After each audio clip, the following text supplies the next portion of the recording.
IronTree was started probably 12 years ago.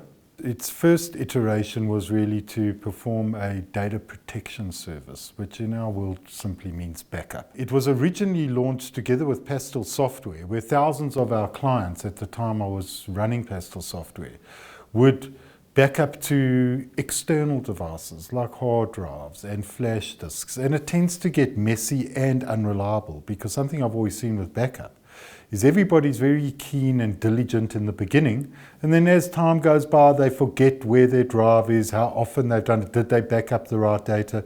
So we introduced a unique concept, which was to back up your data to a web service in the cloud. And one of the primary things about backup is, well, in fact there are two primary things. A, is your data up to date? Are you backing up the right stuff at the right time? And B, is it off-site? What was great about the service as well is that it runs transparently in the background.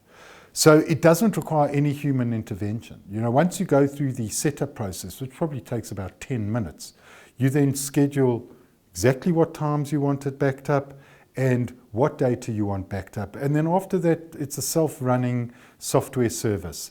So after about 8 years of being in the business, obviously the technology landscape was changing and users' demands were also changing.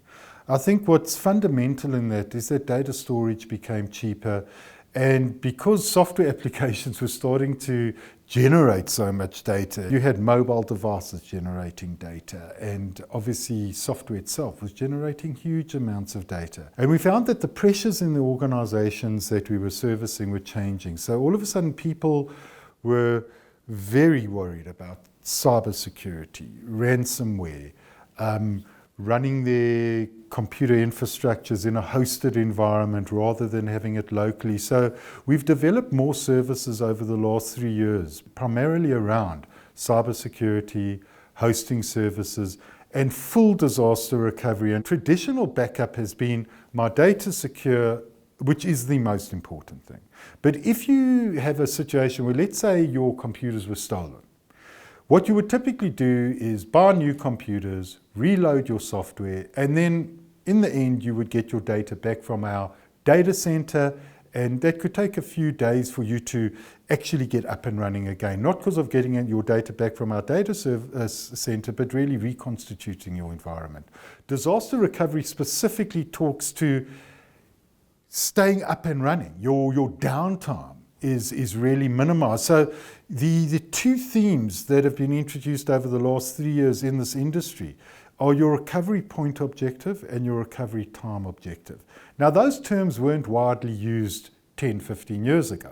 It was just, is my data backed up? I'm cool. But nobody really thought about how long is it going to take me to get up and running, and what was the last backup, etc.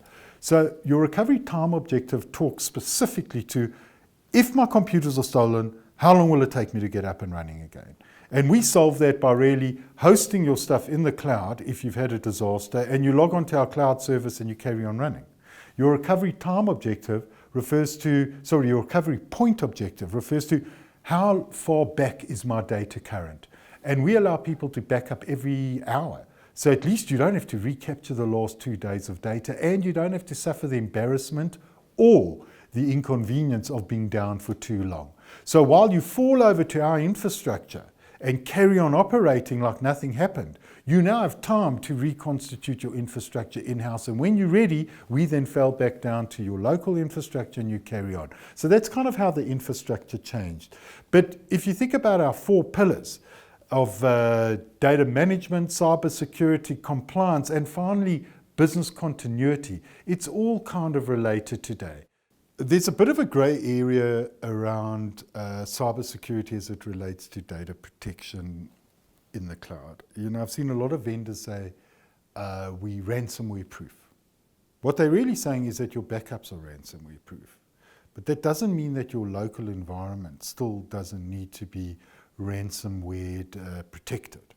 Because your endpoints, and that's what the industry calls them. Now, endpoints could be phones, laptops, computers. It's stuff that the hardware that people work on. Those endpoints still have to be protected. Because remember, even if there's no ransomware in your backup, and there's a lot of ransomware software that's got quite clever. They don't only affect your current let's call it production data. It's the data that you're using now, but they actually go back and affect your backups. So that's where ransomware protection on your backup side is very important. But it's still a massive nightmare to say, okay, my current data has been ransomware, I've got to restore from a backup. And as easy as we make that, it's still a frustration. So I'm just saying, don't forget the cybersecurity protection of your current endpoints in your organization. I know that today phones are kind of not at risk as computers are, but it's coming. And why is it coming? Because we live in a capitalist world, and if there's money to be made, people will get there.